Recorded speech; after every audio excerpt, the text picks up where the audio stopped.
Senhoras e senhores deputados, muito boa tarde. Vamos dar início à nossa segunda reunião de hoje.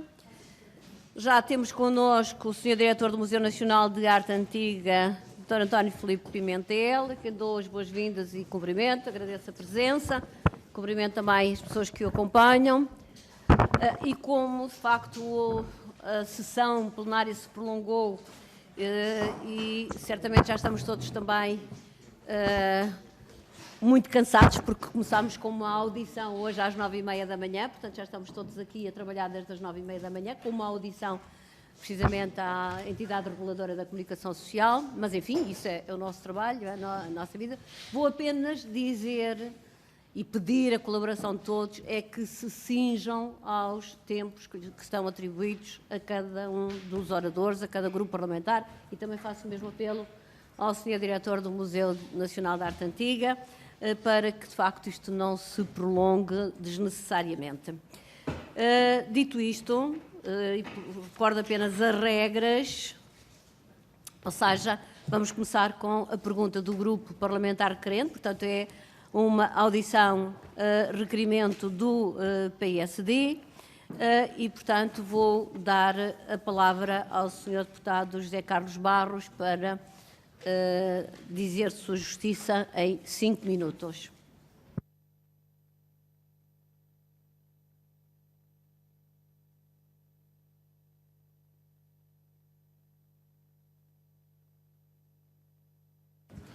Obrigado, Sra.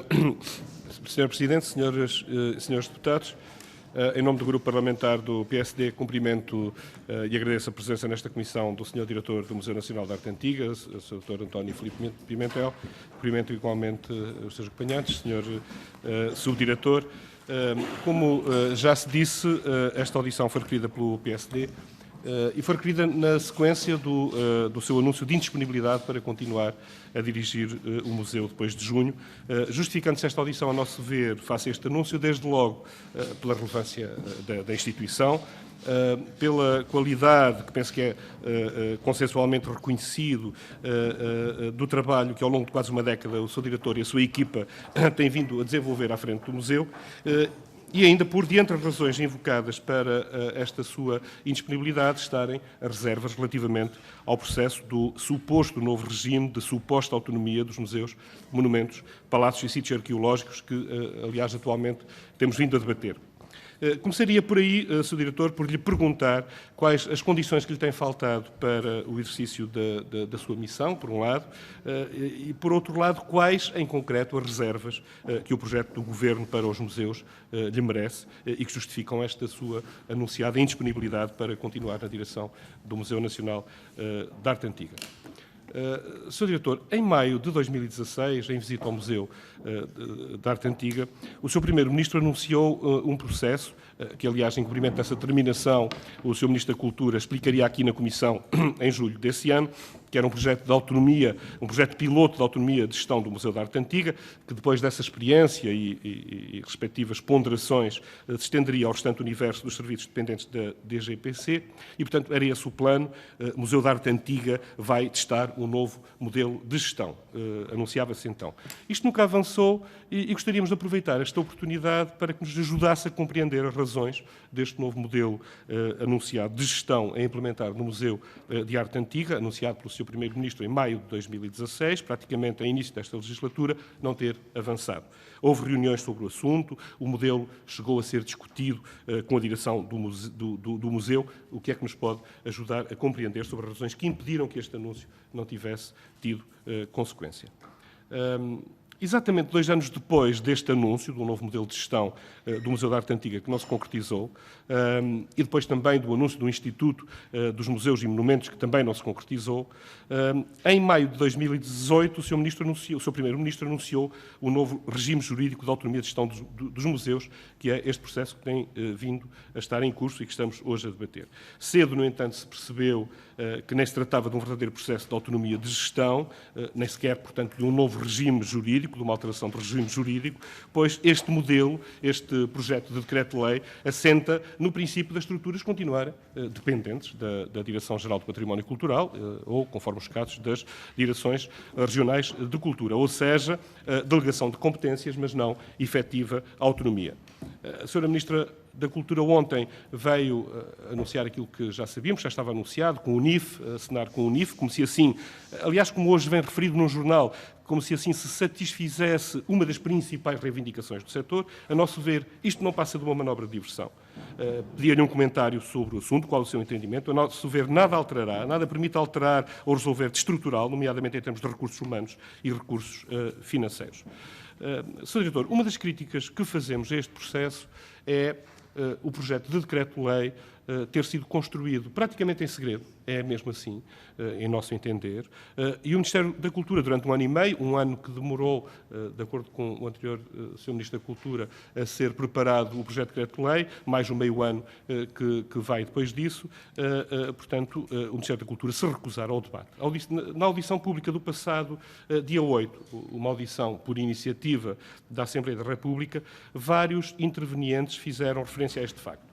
O projeto de decreto-lei, que foi conhecido em julho do ano passado, não foi então debatido com o setor, nem sequer com os diretores da Direção-Geral do Património Cultural, mas, tanto quanto se sabe, enviado para os seus diretores por mail, enviado para conhecimento, com caráter de urgência, e não para recolher contributos. Acontece que ainda ontem, em reação à minha intervenção na audição regimental, a Sra. Ministra rejeitou as críticas de que o presente diploma tenha sido preparado sem ouvir os diretores e outros técnicos do património.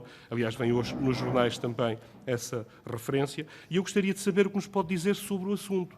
Qual foi a sua experiência neste processo, desde logo enquanto diretor do Primeiro Museu Nacional e, por inerência, subdiretor-geral do Património Cultural. Que contributos lhe foram solicitados? Que participação neste processo conhece, nomeadamente dos diretores da DGPC ou de entidades representativas do setor.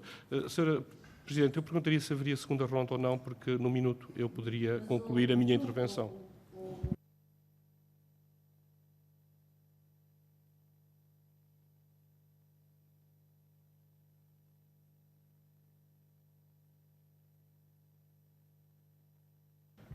Senhora Presidente, eu ficaria por agora então com a minha intervenção e o restante deixaria para os 2 minutos que terei a seguir. Muito obrigado. Muito obrigada, Sr. Deputado. Para responder, tem a palavra o Sr. Diretor do Museu Nacional de Arte Antiga. Ora, Mais 5 minutos. muito obrigado. Cumprimento, em primeiro lugar, a Sra. Presidente, os senhores deputados. Agradeço muito a oportunidade que me é dada de estar aqui e espero, enfim, conseguir ser o mais conciso e sintético, tendo em conta o adiantar da hora e o período laboral em que de facto já vamos. Bom, é um conjunto vasto de questões que vou tentar sintetizar. A primeira diz respeito às condições de que necessitaria para continuar em funções. Bom, essas condições têm sido, enfim, enunciadas pelo Museu sistematicamente ao longo dos anos e foram também... peço desculpa, se calhar estou fora da linha, mas agora já me ouvem. Dizia eu que, por um lado, as condições ou a ausência delas, a ausência de condições operacionais do museu tem sido denunciada sistematicamente ao longo dos anos, desde logo naturalmente à tutela, como compete internamente. Basta apenas, para uma pequena cronologia, referir um dos textos que eu penso que foi enviado para a Comissão e que é o estudo que fiz a meias com o meu colega do Museu do Prado, Dr. Miguel Zugaz, o Museu Nacional de Arte Antiga e o Museu Nacional do Prado, Modelos de Gestão, que foi uma encomenda da própria Direção-Geral do Património e que saiu na revista do Património em novembro de 2014, portanto significa que foi escrito antes disso e onde se me é permitido ler apenas a epígrafe: a nova estratégia programática ensaiada no Museu Nacional de Arte Antiga a partir de 2010, e isto é dito já publicamente em 2014, portanto significa que para trás existe muita informação que foi naturalmente atempadamente servida. a partir, diria eu, a nova estratégia programática ensaiada no Museu Nacional da Arte Antiga, a partir de 2010, reforçou claramente a percepção coletiva do equipamento no plano nacional e internacional, apoiada num exponencial aumento de públicos. As limitações orçamentais que a presente crise aprofundaria, estávamos em 2014, a rigidez do modelo de gestão e os limites e envelhecimento dos recursos humanos ferem, porém, de intrínseca precariedade o projeto implementado, configurando um beco sem saída.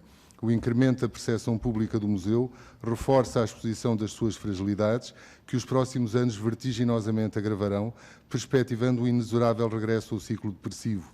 Na premente busca de modelos alternativos, impõe-se convocar a experiência internacional e nacional, e é neste contexto que a evocação do caminho seguido pelo Museu Nacional do Prado de Madrid parece revelar-se objetiva pertinência. Bom, portanto, o que acontece é que existe uma denúncia sistemática de ruptura por parte do museu, que lealmente a comunica à tutela. Aliás, existem todo um conjunto de documentos que também trouxe, um memorando extenso que é entregue numa reunião em 1 de março de 2016 ao Sr. Ministro Dr. João Soares, um outro que resume este e que é entregue em agosto do mesmo ano ao Sr. Ministro Embaixador Castro Mendes, e todas estas denúncias sucessivas de ruptura da instituição não têm qualquer acolhimento da parte da tutela e, por conseguinte, chega-se a um ponto em que estamos na iminência de um novo paradigma, como é definido, que nascerá do projeto de decreto-lei sobre a autonomia.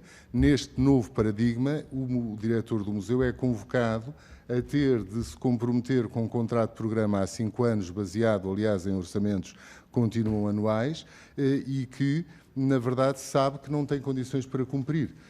É muito diferente aquilo que foi o desafio que eu aceitei há 9 anos atrás, por encargo da Ministra doutora Gabriela Canavilhas, de defender e promover o museu. Foi exatamente aquilo que eu fiz, defendê-lo e promovê-lo, sabendo que estava a partir do zero e a partir de uma realidade a construir. Com a equipa do museu foi possível fazer todo esse trabalho.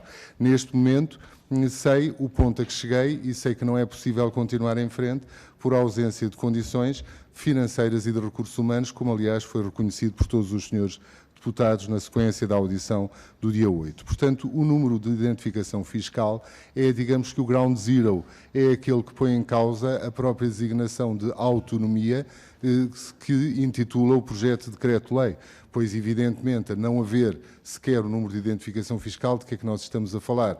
O projeto de decreto-lei chama-se de novo regime jurídico e da autonomia. Ora, quanto ao novo regime jurídico, naturalmente, ao manter-se toda a arquitetura do sistema com a integração de todos os serviços como dependentes da Direção-Geral do Património Cultural ou das Direções Regionais de Cultura, não há alteração do quadro jurídico e administrativo. Ao não existir número de identificação fiscal, a autonomia é uma pura ficção. Mas, evidentemente, que isso representa o regresso apenas a condições perdidas há 10 anos atrás, que já eram então obsoletas e que diziam respeito a um paradigma, outro que estava muito aquém do salto que o Museu Nacional da Arte Antiga deu. A inexistência de condições atuais, a iminência de ruptura dos recursos humanos numa instituição como esta, torna inviável a minha continuidade. Ora, uma das perguntas que o Sr. Deputado colocou diz respeito, ainda tenho tempo. Não, já acabou? Bom, peço desculpa. Tenho que me treinar da próxima vez a ser mais conciso. Muito obrigada. Mas tentarei responder de outra maneira. Exatamente, claro. 5 minutos para responder a todos os grupos parlamentares e, portanto, ao longo desta audição vai ter a oportunidade de referir todos os aspectos que tensionam ou que acham importantes. Só lhe peço é que desligue para que... E agora tem a palavra a Sra. Deputada Carla Sousa, do PS. Muito obrigada, Sr. Presidente. Muito boa tarde. Agradecemos a presença do diretor do Museu Nacional da Arte Antiga e demais a equipa que o acompanha. O Partido Socialista tem aprovado, sem exceção, os requerimentos que são feitos nesta comissão. Este também não foi, de facto, exceção, mas, de facto, depois da comissão da 12ª ter organizado um debate para o qual convidou todos os diretores de museus, palácios, monumentos e sítios arqueológicos do país, esta audiência parece-nos já um pouco desajustada e, provavelmente, razões de força maior não me terão permitido a vinda do Dr. Filipe Pimentel cá, a esse debate que foi alargado, mas parece-nos que esse teria sido um fórum apropriado, enquanto membro de um grande número de instituições que é tutelado pela DGPC, que a sua voz, em conjunto ou em dissonância com as restantes, teria sido necessária e importante. E parece-nos até que, de alguma forma, esta audição pode ser levada como uma desconsideração relativamente aos outros museus e monumentos que foram convocados para um debate alargado e que cá estiveram. Dito isto, não podemos dizer exatamente que temos propriamente questões para colocar ao diretor do MNA, porque, de facto, os problemas com que o MNA, e vou usar este acrónimo, se defronta são essencialmente os mesmos com que os restantes museus se defrontam, e já tivemos deles conhecimento no debate que aqui tivemos há 2 semanas atrás. De facto, algumas dessas questões, inclusivamente, foram debatidas e respondidas ontem pela Ministra da Cultura. Não está, tanto quanto sabemos, nenhuma, nesta proposta de autonomia, qualquer regime de excepcionalidade para o MNA. E eu penso que as reuniões para as quais o diretor tem sido convocado são essencialmente as mesmas que os seus colegas diretores, porque fazem todos parte de uma estrutura na dependência do DGPC. Já percebemos, é perceptível, que esta visão de conjunto integrado não é defendida pelo diretor do MNA, é uma opinião respeitável, mas que de facto não podemos também, de alguma forma, atribuir mais importância do que a não ser uma opinião considerada, mas não mais do que isso. O Dr. Filipe Pimentel tem, de facto, patrocinado alguns dos debates públicos mais estimulantes sobre estas matérias. Eu espero que esse diálogo decorra e continue a decorrer nas páginas dos jornais, mas também com a Ministra da Cultura, que de facto fez ainda recentemente uma reunião, onde sabemos que esteve presente, uma pergunta que me pareceu pertinente e que me parece ser um excelente ponto de partida para um debate alargado sobre o futuro dos museus, que é como é que perspectiva os museus e a vivência dos museus num prazo de 10 a 20 anos. É, de facto, uma forma de estratégia e de perspectiva que se pode debater, e eu penso que é estimulante. Como dizia, ficou claro que no debate que aqui tivemos que os museus e monumentos vivem hoje dias difíceis, que resultam de um acumulado de décadas de incúria, mas também é importante assinalar que os problemas foram agravados pela criação do espartilho atual, a que chamamos de DGPC, uma estrutura orgânica que foi criada pelo governo do PSD. Foram anos de governo em que o desinvestimento nas estruturas sob tutela de DGPC foram muito elevados. Eu lembro que o Orçamento de Estado para 2014 retirou à DGPC de uma assentada 6,3 milhões de euros relativamente ao ano anterior. Obviamente, muitos recursos humanos na altura deixaram de ser contratados. E esse é um problema que também não se resolve de um dia para o outro, mas ao qual o Ministério da Cultura está atento e ainda ontem teve direito de resposta. A Ministra anunciou, inclusivamente, um reforço no quadro da DGPC com mais 150 funcionários. Eu relembro que o NIF, que o Dr. Pimentel considera obrigatório no novo regime jurídico, foi retirado em 2013, quando já era diretor do museu. Teria sido importante que os poderes públicos tivessem sido alertados para essa questão à época, e eu confesso que vasculhei em grande parte dos jornais nacionais que temos, não encontrei nenhuma alusão a essa preocupação, que nos dessem conta dessa preocupação, porque nós sabemos, e isso é claro, que nós sabemos como é difícil, como é fácil destruir, como é difícil construir. Não é o mesmo processo. Não é uma simples reversão. E o que este Governo está a fazer é precisamente construir um novo regime jurídico que garanta uma maior autonomia de gestão e para a qual todos me parece concordarem ser necessário. E o regime que está a ser trabalhado faz frente e resolve, até ao limite do possível, alguns dos problemas existentes, garantindo uma maior valorização e desenvolvimento dos museus. Garante uma autonomia que se apoia na equiparação à personalidade coletiva destas estruturas, que lhes permite tomar decisões quanto à atividade e programação. Garante que as receitas adquiridas pela atividade do museu, venham elas da bilheteira, de merchandising, dos processos de aluguer de salas, sejam afetas diretamente à estrutura, e isso permitirá, pensamos nós, garantir de forma atempada a construção de uma programação e de uma gestão mais cuidada. Mas é importante dizer que continuamos a ter uma noção de conjunto, defendendo o princípio da solidariedade entre os museus da DGPC. Porque Portugal tem uns poucos museus e monumentos que custeiam os restantes. E é importante manter este princípio de solidariedade que permite garantir a coesão cultural, territorialmente, porque são esses poucos monumentos e museus que pagam os custos dos restantes, que são, grande parte deles, deficitários. Aliás, eu lembro que o MNA, segundo dados da DGPC de 2017, é um dos museus deficitários, se não o mais deficitário. E, portanto, esse espírito solidário dos outros para com o MNA é que tem permitido que as despesas do museu sejam pagas. Peço desculpa. E, portanto, parece-nos essencial manter esse espírito de solidariedade. Obviamente, o Partido Socialista vai continuar atento a acompanhar este processo, esperando que o novo regime de autonomia permaneça em diálogo, se mantenha em diálogo de aperfeiçoamento entre a tutela e as instituições que gerem e que estão neste processo, tendo sempre a salvaguarda de que estamos a gerir bens públicos na defesa e proteção de um serviço público de cultura em Portugal. Muito obrigada. Muito obrigada, Sra. Deputada. Para responder, tem a palavra o Sr. Diretor do Museu Nacional de Arte Antiga. Pois, esqueço-me, é a primeira vez que aqui venho, será porventura a última, e por conseguinte esqueço-me deste pequeno detalhe. Peço desculpa, nunca se sabe, exatamente. Bom, em todo o caso, por vontade da Sra. Deputada, nem sequer cá estaria. Bom, Sra. Deputada, devo dizer que em relação à ausência da direção do Museu Nacional de Arte Antiga no debate do dia 8, não significou a ausência do Museu Nacional de Arte Antiga, porque o Museu Nacional de Arte Antiga esteve presente, muito bem representado pelo seu corpo coeso de funcionários, exatamente os mesmos que se pronunciaram por unanimidade e publicamente em defesa da instituição e em solidariedade de pontos de vista, não solidariedade com a direção do ponto de vista sindical, solidariedade de pontos de vista porque somos uma equipa. E, por conseguinte, nessa situação não se tratou, evidentemente, de menoscabo, mas, pelo contrário, de uma representação altamente qualificada do Museu Nacional de Arte Antiga num quadro em que, de facto, estavam a ser discutidos outras matérias que são transversais, porque parece-me que a Sra. Deputada tem dificuldade, de facto, em entender, e é um dos problemas que se passa com este projeto de lei, que nós estamos a tratar igual aquilo que é diferente. E isso é um dos problemas constitucionais deste projeto. Este projeto nasceu, de facto, de forma muito enviesada, porque nasceu no secretismo que foi, enfim, patente, nasceu não dialogado com as instituições que, naturalmente, são objeto do projeto de decreto-lei, como foi por todos dito, e, a partir desse momento, as coisas, de facto, se encaminharam no pior dos sentidos. Ora, o que acontece é que o projeto não só mistura situações nas chamadas unidades orgânicas, em que mistura monumentos com museus, com sítios arqueológicos, que são realidades distintas e que têm necessidades distintas e missões distintas, como mistura naturalmente, como a Sra. Deputada está a fazer, museus de escalas, necessidades e vocações diversas.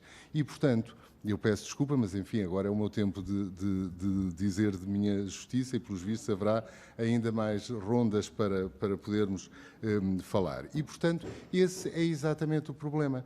O Museu Nacional de Arte Antiga tem, naturalmente, a mesma dignidade intrínseca que tem o Museu Grão Vasco que eu dirigi. Eu fui diretor do Museu Grão Vasco e, portanto, sei muito bem o que é a diferença entre o museu da escala do Museu Grão Vasco ou o museu da escala do Museu Nacional de Arte Antiga. E sei a diferença de necessidades e de recursos que são necessários para um museu que tem, efetivamente, a única coleção portuguesa, pública e privada, diga-se em abono da verdade, porque é o maior museu nacional entre os públicos e os privados, portanto, a única coleção que tem relevo e capacidade de interlocução internacional, que tem um contributo para a marca Portugal, que é completamente distinto dos outros, pela escala da instituição. Isso é reconhecido por todos. E, portanto, o que acontece, mas, como digo, parece que estamos aqui em pontos diferentes do mesmo barco, o que eu acho estranho, porque, na verdade, se trata de uma questão estrutural, que é uma questão nacional, a do património e a dos museus. Todos têm que ser tratados, todos precisam de um investimento grande, a nível, desde logo, financeiro e de recursos humanos, porque o princípio da solidariedade invocado não pode ser o da solidariedade dos pobrezinhos. O primeiro princípio de solidariedade tem de ser o do Estado com o património que nos representa. E os senhores deputados são exatamente convocados neste momento, não peço desculpa ao obstinarem-se em defesa de um documento que toda a classe transversalmente tem culminado de altamente deficiente e com problemas constitucionais, mas sim melhorar, aproveitar esta oportunidade em que estamos finalmente a falar de museus e monumentos e sítios patrimoniais e sítios arqueológicos que ganharam a voz que até aqui não tinham, porque essa é que é a grande diferença. Em 2013, como imaginará, não só o Museu Nacional de Arte Antiga estava na tal fase, 2013 é o ano cronologicamente antes de 2014, e se em 2014 já era pública esta afirmação, que acabei aqui de ler, imagina a quantidade de relatórios que em 2013 já não estavam na tutela. Mas 2013 não era ainda o tempo de vir a público trazer essas informações. Isso veio a acontecer Quando o museu ganhou naturalmente o impacto público que hoje em dia lhe é reconhecido, o trabalho que fez e começou a ter atenção e também, devo dizer, que esgotou a capacidade de diálogo interna. Ora, o que acontece é que, como pelos vistos a Sra. Ministra ontem disse nesta Comissão que a reunião que tinha tido connosco tinha sido uma reunião privada, que é um ponto de vista que eu considero, enfim, um pouco particular, porque foi uma reunião de trabalho, naturalmente, entre 30 intervenientes, para além da Sra. Ministra, da Sra. Secretária de Estado e do seu próprio staff. Mas a Sra. Deputada parece ter estado nessa reunião para saber exatamente o que foi perguntado e o que foi dito.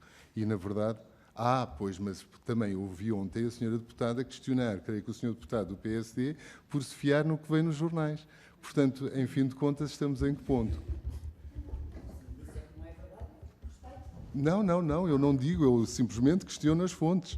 A Sra. Deputada ontem também não disse que não era verdade que o Sr. Primeiro-Ministro tivesse anunciado, como os jornais transmitiram, em maio de 2016, o projeto piloto para o Museu Nacional da Arte Antiga. Questionou apenas o uso dos jornais como fontes.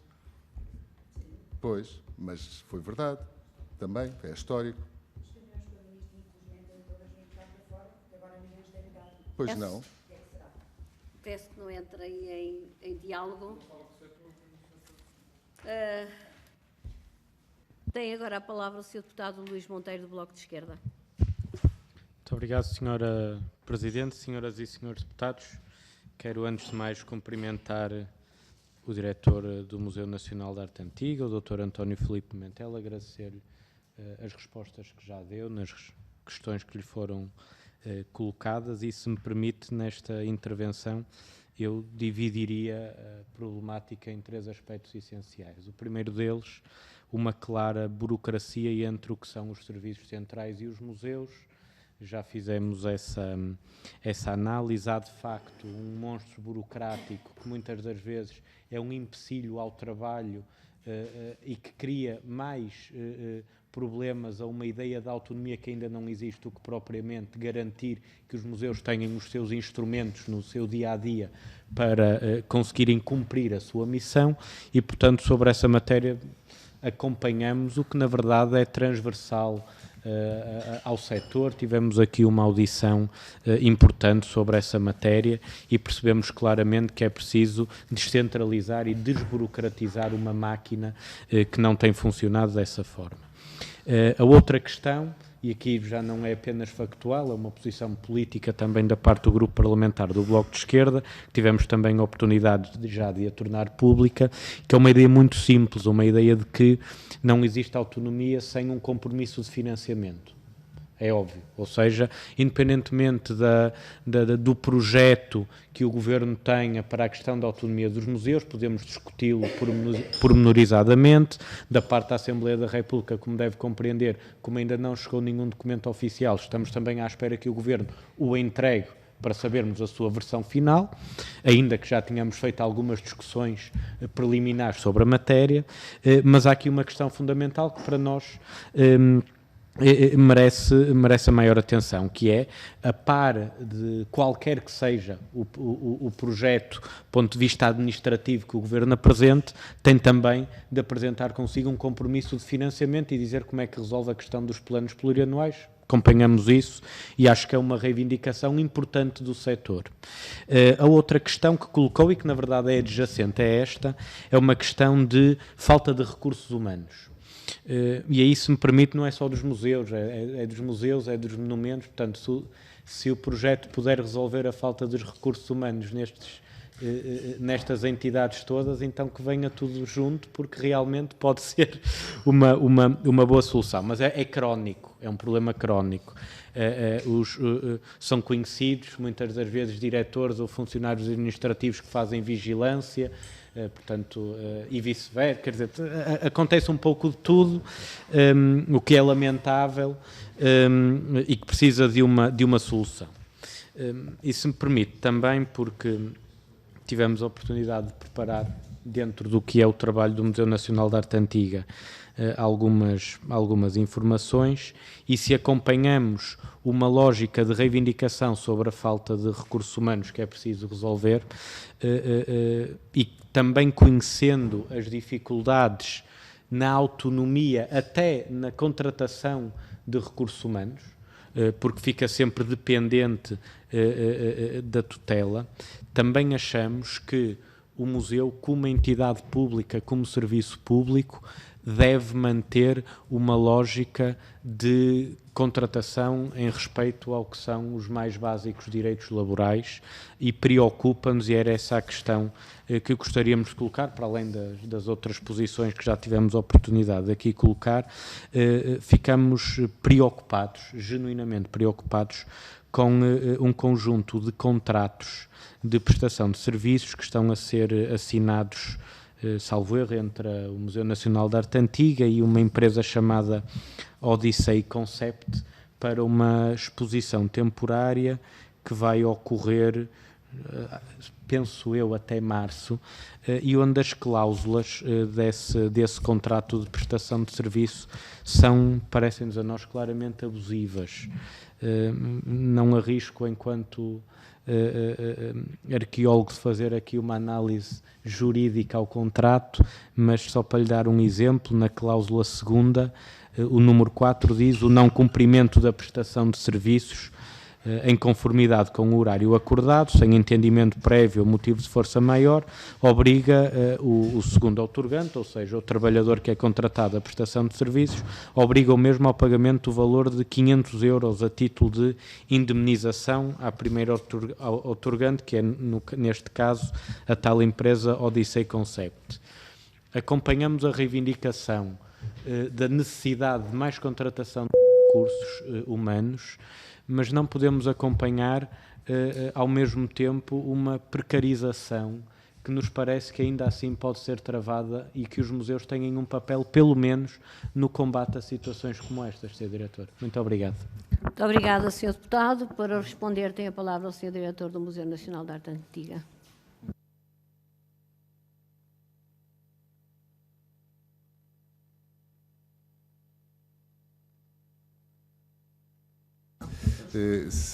Peço desculpa.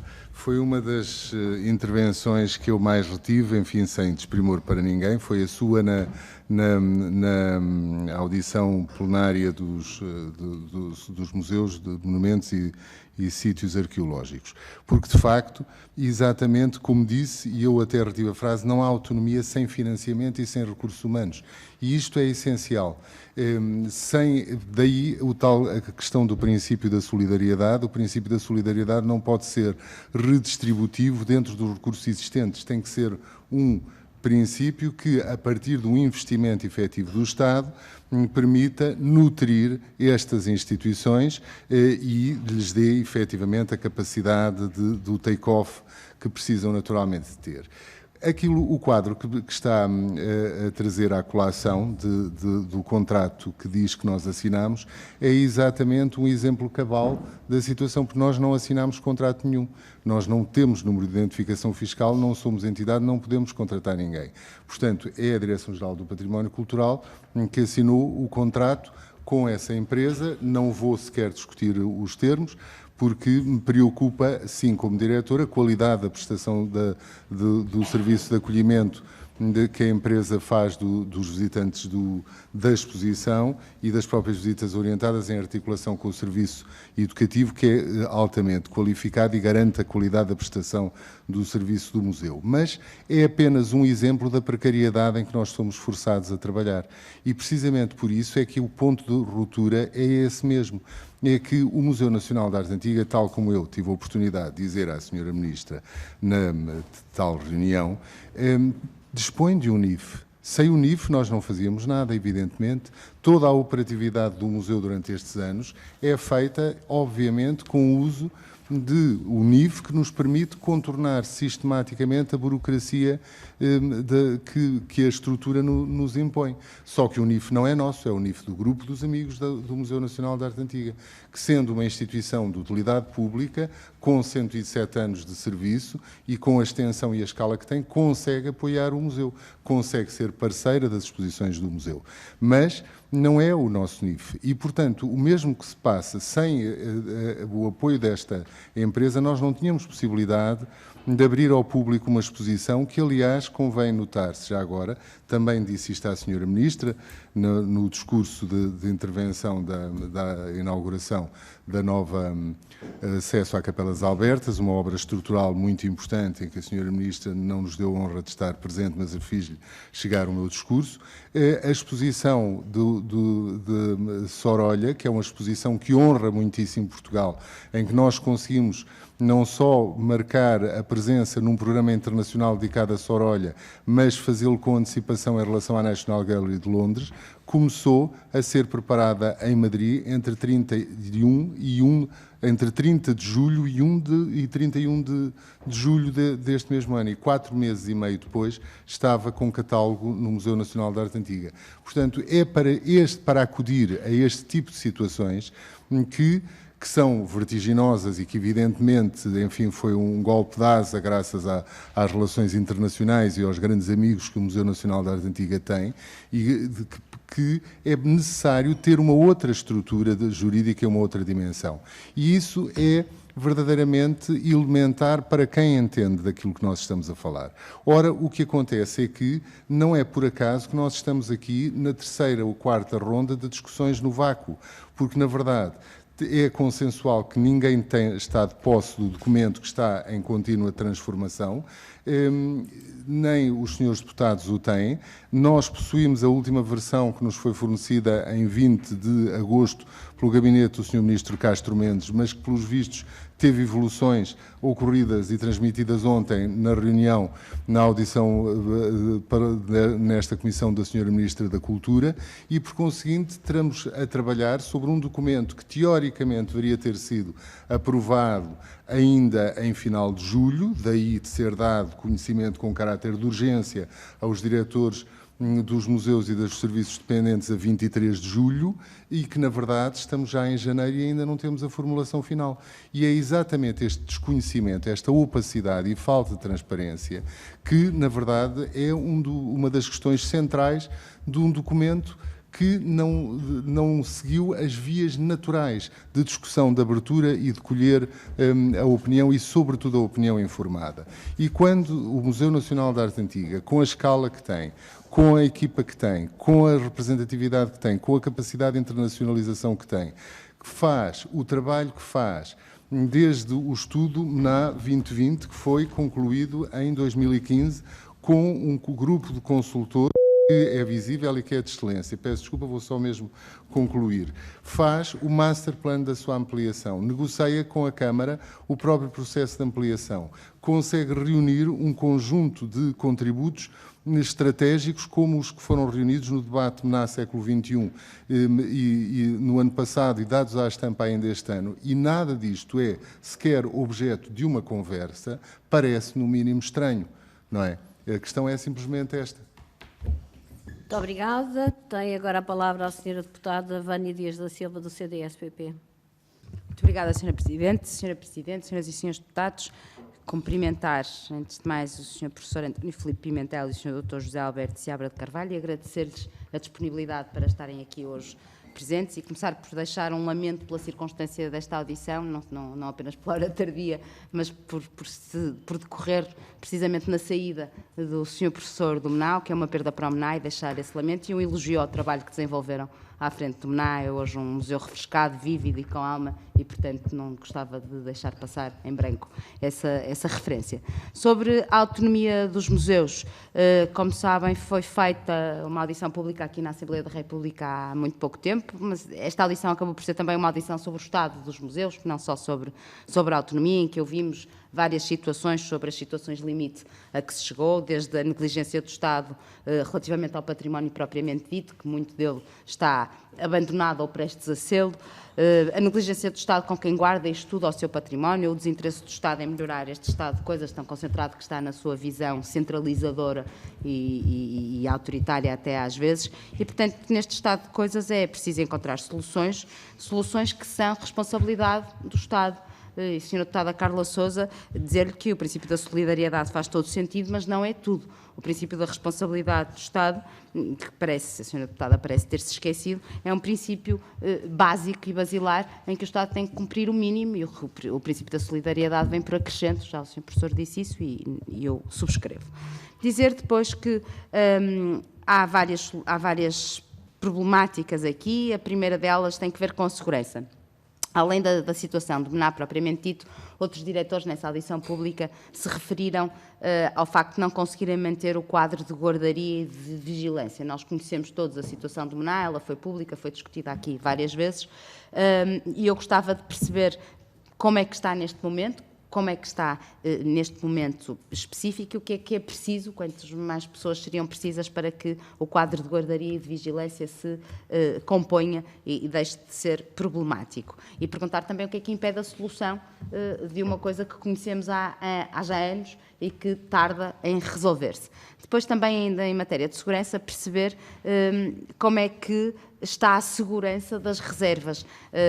Nós sabemos que há várias obras que estão reservadas e não estão na exposição, em exposição, e eu gostava de perceber se há algum perigo de conservação das reservas ou se, pelo contrário, quanto às reservas, está tudo acautelado e não há nenhum problema de segurança quanto às reservas propriamente ditas. Depois ir à autonomia especificamente. No artigo que foi público, escrito pelos conservadores, técnicos e assistentes técnicos administrativos do MNA, a proposta de autonomia é considerada como, e cito, uma mera delegação de competências no diretor das instituições. A primeira pergunta que eu queria deixar, Sr. Professor, é se revê ou não nesta opinião de que a autonomia tal qual foi gizada pelo Governo é uma mera delegação de competências. Este é um assunto que tem tido vários avanços e recuos. Ainda ontem ouvíamos nesta comissão, na audição regimental, a Sra. Ministra da Cultura, que falou desde a impossibilidade do NIF ou do NIPS até à atribuição do mesmo, ter falado das unidades compósitas até à sua negação, entre vários vai-e-vens. Nós continuamos basicamente sem conhecer a proposta final sobre a autonomia. E eu gostava de lhe perguntar, como subdiretor da GPC, se teve algum conhecimento sobre o estado atual da coisa e, afinal, em que é que estamos, porque é sobre isso que nós gostávamos de perceber. Afinal, em que é que estamos, se soubesse alguma coisa, agradecia também que nos deixasse aqui alguma pista do que conhece. Relativamente às missões museológicas, eu também gostava de perceber em que é que a autonomia, sem aspas, porque a que temos agora parece ter várias aspas, pode ajudar nestas missões de investigação e de conservação. A proposta que é conhecida refere os concursos internacionais para a direção dos museus e eu pergunto se não seria também relevante a possibilidade de contratação externa à função pública para os conservadores e se também faria sentido ser internacional neste caso.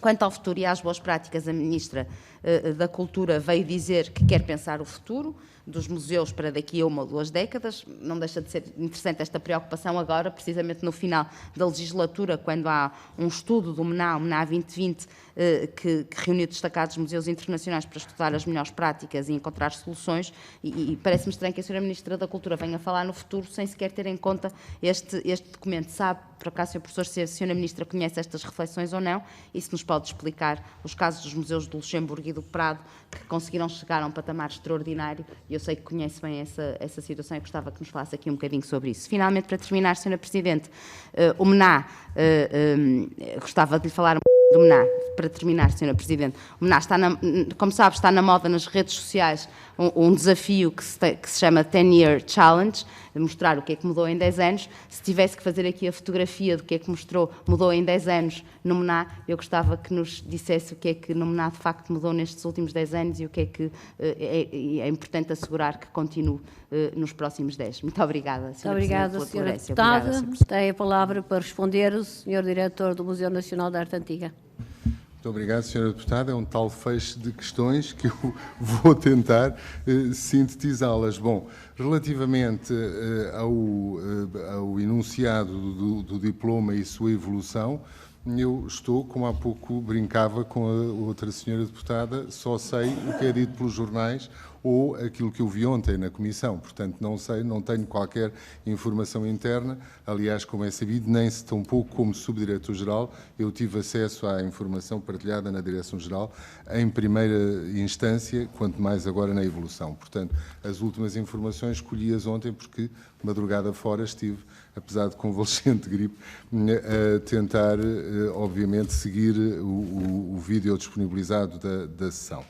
Bom, relativamente à questão das reservas do Museu Nacional de Arte Antiga, é uma questão que me preocupa altamente e é exatamente uma das questões que coloca em causa a continuidade na direção do museu, porque fere por completo o que é o dever elementar de um diretor de uma instituição desta natureza.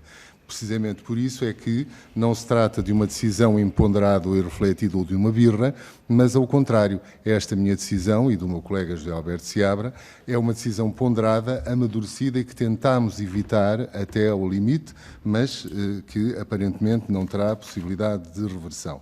Porque quando acontece um acidente como o infausto acidente que aconteceu com a escultura do Museu Nacional de Arte Antiga, que correu o mundo inteiro pelas piores razões, e estou a dizer exatamente o mundo inteiro, temos um dossiê de imprensa desta espessura, ou quando as reservas do museu não têm bolor e situações que são dramáticas do conhecimento da tutela sistematicamente e nada é feito, isso põe em causa o dever elementar de um diretor, que é a segurança do património que lhe está confiado. E isso tem que ver, evidentemente, um lado com questões administrativas e com a centralização burocrática do processo, porque evidentemente que a Direção-Geral, enfim, tem as costas largas e é culpada de tudo, mas não se trata de haver más e boas pessoas, trata-se de uma disfunção organizativa, de uma hiperestrutura que foi criada num determinado período e que não consegue responder, obviamente, hierarquizando os seus problemas. E, por conseguinte, temos o ar-condicionado em ponto cataléptico, estavam 15 graus, há poucos dias, na sala do Bosch, os vigilantes não podiam lá aguentar. Portanto, nós somos um país que tem uma obra-prima que qualquer país do mundo disputaria e a tratamos desta maneira. Portanto, enfim, este é um largo rosário que nem vale a pena estar a enunciar. Relativamente ao que mudou, e só para dizer que o acidente com o Anjo aconteceu, porque a tal calamidade que eu anunciei numa sessão que era suposto não estar a falar apenas para estudantes, na verdade não foi uma força de expressão, foi exatamente aquilo que aconteceu. E aconteceu porque a ausência de vigilantes no museu nos impede de fazer triagem nas salas. O museu não é um monumento, exatamente o tal problema que quem foi o artífice desta legislação não percebeu. O museu não é um monumento, as pessoas não entram de carreirinha numa porta e saem na outra atrás da bandeirinha, pelo contrário, as pessoas entram e cada qual segue o seu percurso e é impossível incontrolável porque o museu faz-se exatamente para isso, para que cada um tenha a sua experiência própria de contemplação da obra de arte. O Museu Nacional de Arte Antiga tem mais de 8.000 obras expostas e, por conseguinte, isso faz não só 8.000 possibilidades, mas 8 milhões de possibilidades de interação.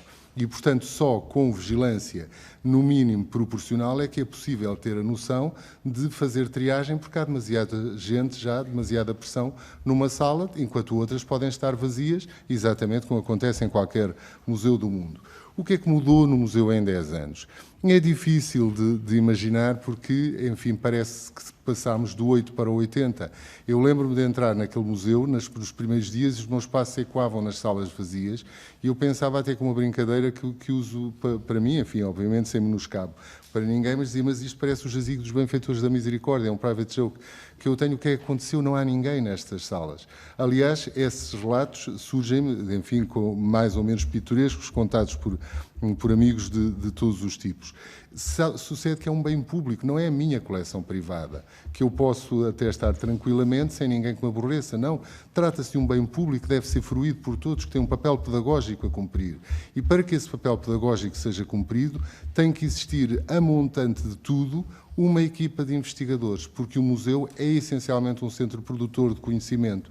E o que fez a máquina mover-se no bom sentido foi exatamente isso. O museu começou a produzir conhecimento, começou a estudar, começou a produzir exposições, começou a editar e começou a fazê-lo com um ritmo, com uma associação virtuosa de qualidade, ritmo e comunicação. Mas a própria comunicação do museu, está aqui a doutora Paula Brito, que é mais uma das estacas palafíticas daquela instituição. Toda a força de comunicação do museu não existe oficialmente. A doutora Paula Brito está aqui, enfim, a título oficioso, porque na verdade é paga quase clandestinamente, a meias pelo grupo dos amigos e pelo restaurante do museu. Esta é a situação. Nunca foi possível abrir uma vaga para a doutora Paula Brito, pela razão simples, peço só desculpa, vou concluir, de que justamente o que a tutela mais gostaria era de calar a voz do museu e a sua força de comunicação, e portanto temos aqui uma plena contradição de termos. Isto é o que mudou entre uma coisa e outra, e esta é a situação. Como dizia Sofia de Melbreiner, vemos, ouvimos e lemos, não podemos ignorar. E neste momento, após a reunião do dia 8, todos os museus finalmente fizeram voz e não é possível ignorar uma situação que é transversal, mas que, sendo transversal, tem em todo o caso hierarquias. Peço desculpa, não sei se o tempo me será descontado, mas tinha que concluir o raciocínio.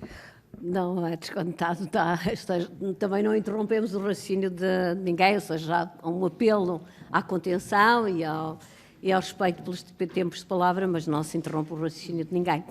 Tem a palavra a Sra. Deputada Ana Mesquita, do PCP.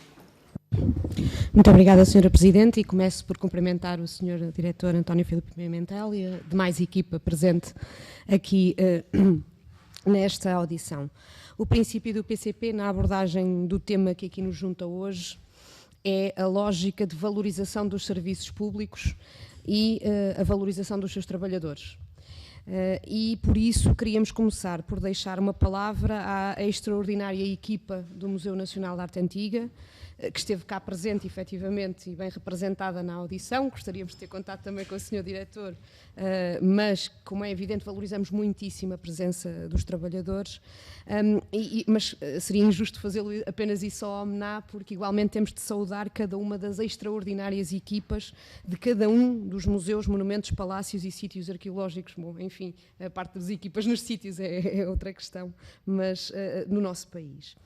E o esforço que tem havido por parte destes trabalhadores em defesa do nosso património cultural, em condições que se foram agravando fruto de uma política que não é de agora, já é de há muito, muito tempo, protagonizada por sucessivos governos, que lhes foi piorando as condições de trabalho, é de facto um esforço assinalável.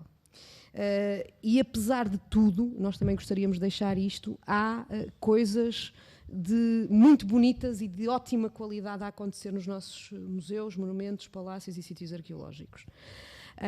E, portanto, o que nós gostaríamos também de colocar é que se há uma vontade política efetiva por parte do Governo para fazer esta valorização de serviços públicos, então há aqui uma série de aspectos que têm que ser considerados e que nós consideramos que são incontornáveis. Um deles é o aumento do investimento. O outro deles é uma política de contratação e rejuvenescimento dos quadros da administração pública. Outro deles é a criação de condições objetivas de trabalho. E isto não só apenas para os trabalhadores naquilo que é o seu dia-a-dia, mas também, efetivamente, o que é a gestão das próprias instituições. E, portanto, nós olhamos para esta questão da autonomia do ponto de vista do financiamento, das condições de trabalho, da contratação, mas ligámo-la também à questão orgânica e da organização que nós temos neste momento no património cultural.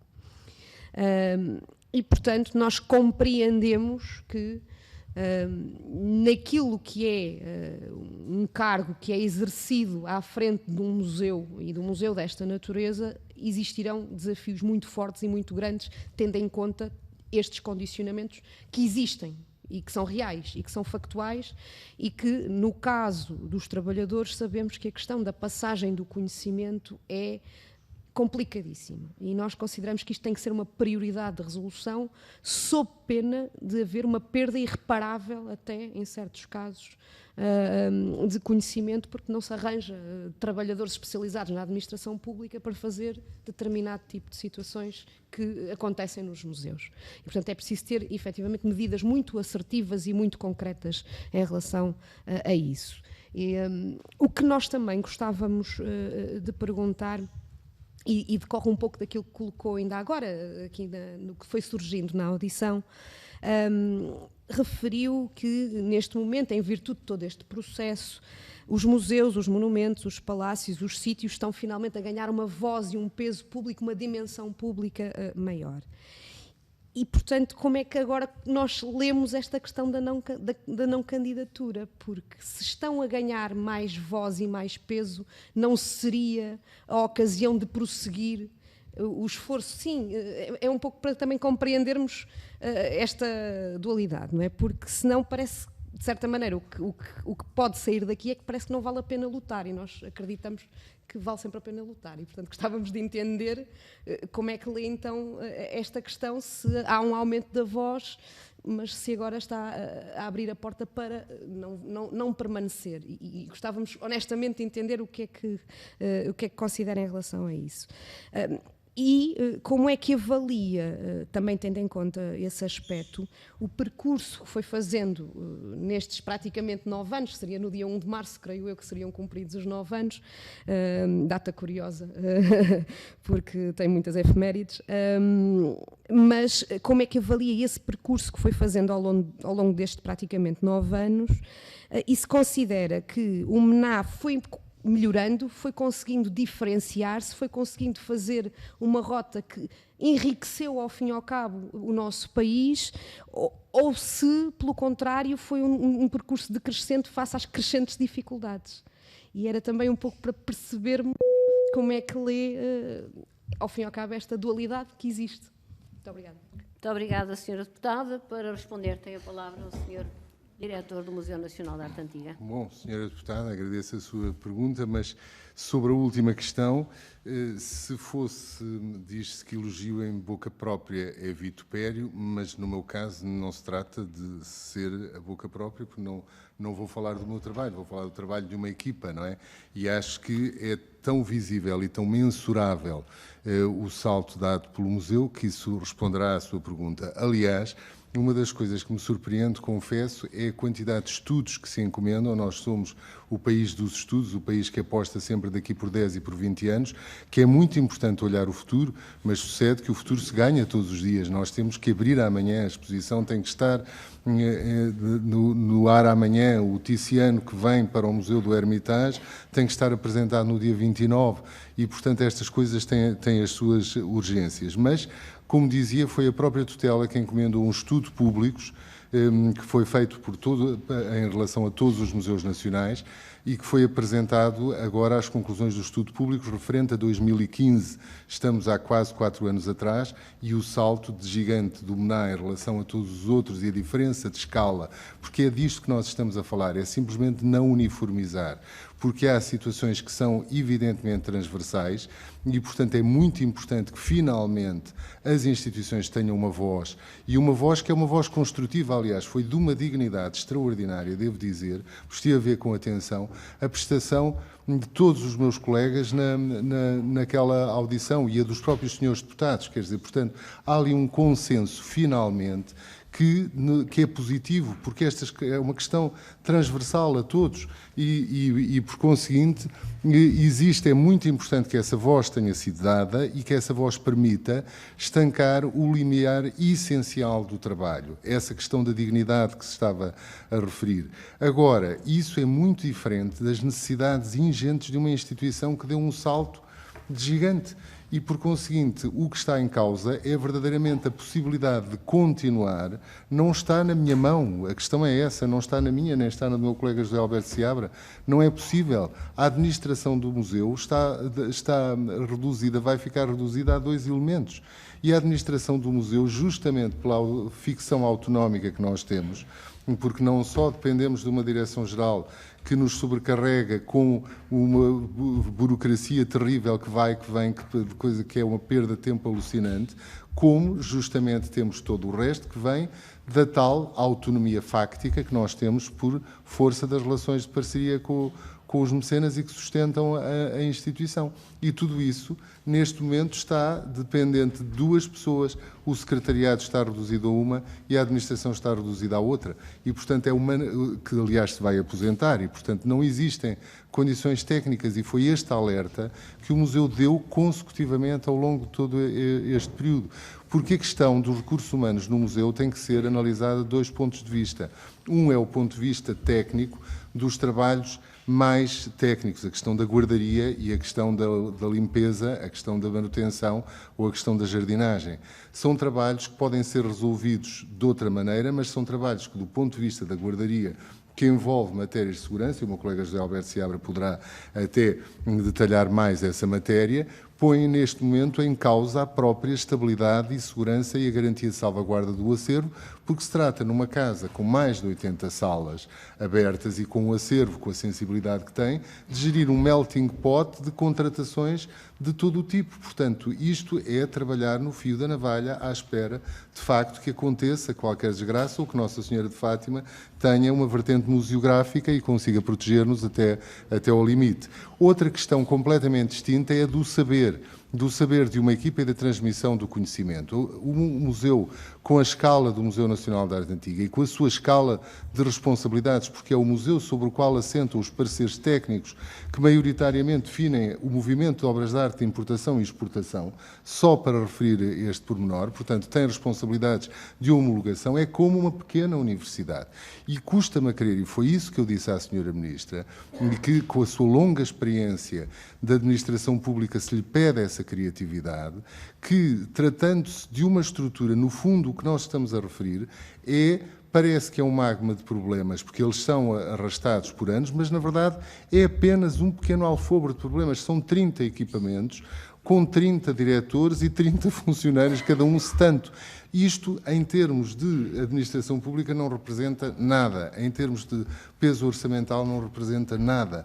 E, por conseguinte, é simplesmente uma questão de dignidade de um país que tem o seu património ao abandono ou que vai deixando que a última geração que ainda entrou e que tem amor à camisola apague as luzes quando sair. Nós somos convocados, neste momento, a um pacto transversal, exatamente como aquele que, por exemplo, em Espanha, que garantiu o salto em frente do Museu do Prado. Foi um pacto parlamentar de todos os partidos. A senhora deputada há pouco perguntou. O Museu do Prado foi objeto de um pacto parlamentar de todos os partidos para lhe dar autonomia. E essa autonomia foi dada ao Museu do Prado ao mesmo tempo que foram escurados todos os outros, e os números são evidentes. O Museu do Prado saltou, mesmo em níveis de sustentabilidade, de 60% de 15% de receitas próprias para 60% de receitas próprias de 2003 para 2014, que é a informação do estudo Miguel Zugasa. Portanto, nós estamos simplesmente com uma miopia que, das duas uma, ou funciona como uma teimosia anímica de não querer regressar e dar a mão, o braço a torcer, quando na verdade existe um documento que é defeituoso, mas que tem a grande virtude de nos ter trazido aqui à discussão. Vamos aproveitar essa discussão para transformar este documento num documento bom e não insistir num documento mau ou arquivar a discussão. Creio que é essa a nossa responsabilidade. Muito obrigada. De novo ao Sr. Deputado José Carlos Barros para fechar esta primeira parte. Vamos ter uma segunda ronda? Não sei, terei de ouvir a opinião de todos os grupos parlamentares, se querem, se segunda ronda, vai haver segunda ronda?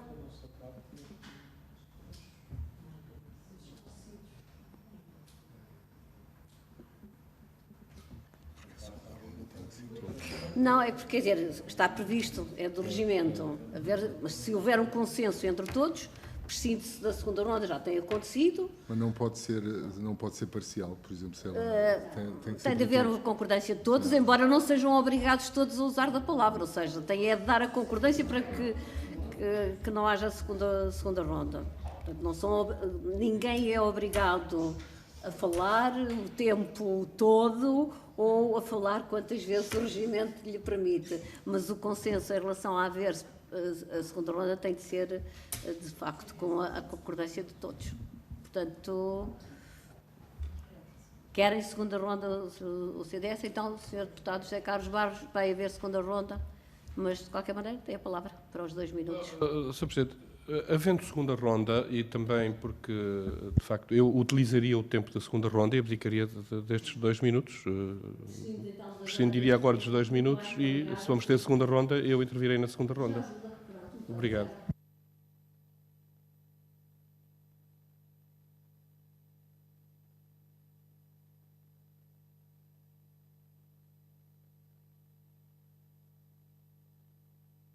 Sr. Presidente, quanto tempo vamos ter? À volta de uns 3 minutos. Muito bem. Obrigado, Sra. Presidente. Bem, eu, para encerrar, primeiro gostaria de assinalar a desvalorização por parte do Partido Socialista da importância, das especificidades e daquilo que é, ou se deseja que seja, ou se pede que seja, a missão do Museu Nacional de Arte Antiga. E assim, talvez compreendamos melhor a insensibilidade política que a tutela tem revelado sobre o Museu Nacional de Arte Antiga, desde o anúncio do Sr. Primeiro-Ministro de maio de 2016, de que iria haver um novo modelo de gestão e que haveria um projeto piloto para o Museu Nacional de Arte Antiga. Dentre os problemas que aqui o Sr. Diretor relata, aliás, na audição pública a que fez referência do passado dia 8, um conjunto de funcionários, de técnicos, de administrativos, colaboradores do Museu Nacional de Arte Antiga, falaram com algum dramatismo também da situação do museu, das condições de trabalho, de funcionamento, da impossibilidade de cumprimento de uma missão. Mas dentre os problemas, um emerge como relevante ou essencial, que é a rigidez do modelo de gestão. Eu penso que esta é a base dos problemas. Ora, se o Sr. Diretor nos descreve uma situação de iminência de ruptura do museu, se esta situação parece ser desvalorizada pela tutela, se pelo menos a resposta do Governo a um regime jurídico que, aparentemente, e era isso que eu gostaria de ouvir, Sr. Diretor, não dá resposta aos problemas identificados, bem, Sr. Diretor, gostaríamos que nos ajudasse a compreender o que é indispensável mudar. Era esta a questão final. E se não mudar, qual o futuro do Museu Nacional de Arte Antiga, não daqui a 10 ou 20 anos, que acho que foi a questão que foi colocada, de acordo com o que veio na imprensa, que foi colocada pela Sra. Ministra na reunião que teve no passado dia 2, salvo erro, não daqui a 10 ou 20 anos, mas no curto prazo. Eram estas questões que lhe deixava, Sr. Diretor, e muito obrigado. Muito obrigada, Sr. Deputado. Tem a palavra a Sra. Deputada Carla Sousa. Muito obrigada, Sr. Presidente. Foram levantadas aqui algumas questões, uma delas pelo PSD, ao qual eu acho que também teve um esclarecimento, porque foi dito aqui, inicialmente eu apontei, de facto depois não referi, que, para todos os efeitos, este documento tinha sido trabalhado no segredo dos deuses, não se sabe precisamente com quem. Mas isso também foi público em diversas audições, que as primeiras entidades que foram ouvidas foi a APOM. São entidades, sim, e foi o primeiro núcleo de conversações, portanto, isso de facto existiu, portanto, e nós conhecemos esse processo. Uma outra questão que me parece também importante, e também me parece importante referir, Sr. Diretor, nós não queremos calar ninguém, não queremos calar a voz dos museus. Aliás, a voz dos museus exerceu-se precisamente porque nós pusemos um novo regime da autonomia dos museus em debate, em discussão. Porque até lá, desde que a DGPC, de facto, criou um espartilho em 2013, os museus estavam calados. Portanto, fomos nós que, de alguma forma, disputamos ou demos origem a que esse debate se fizesse e estamos a fazê-lo em praça pública. E, portanto, eu acho que ele tem vantagens em ser debatido. Também, já agora, gostava de lhe perguntar se, de facto, há pouco, quando dizia que não tem sido ouvido, eu gostava que me dissesse, então, quantas reuniões teve com a Ministra, se de facto existiram, porque há pouco, com a Sra. Ministra, gostava de perceber quantas reuniões é que teve para fazer um debate sobre esta questão. Porque, de facto, nós tivemos aqui uma que também foi importante, um debate, e ontem ela voltou a referir e a esclarecer mais alguns pontos que estavam em cima da mesa, e que também, portanto, nós percebemos que tem vindo a ser feito um caminho, que nós não temos que conhecer todo, nós teremos de conhecer depois um documento final que será apresentado, sendo certo que o Parlamento fez aquilo que lhe competia, que era, de facto, reclamar, digamos assim, junto dos monumentos e dos museus, um debate mais alargado. Também gostava de lhe dizer que, ao contrário do que queria há pouco, do que disse há pouco, eu defendo que os museus, cada museu tem a sua especificidade. E eu penso que este novo regime jurídico quer potenciar a sua diversidade e a especificidade de cada museu.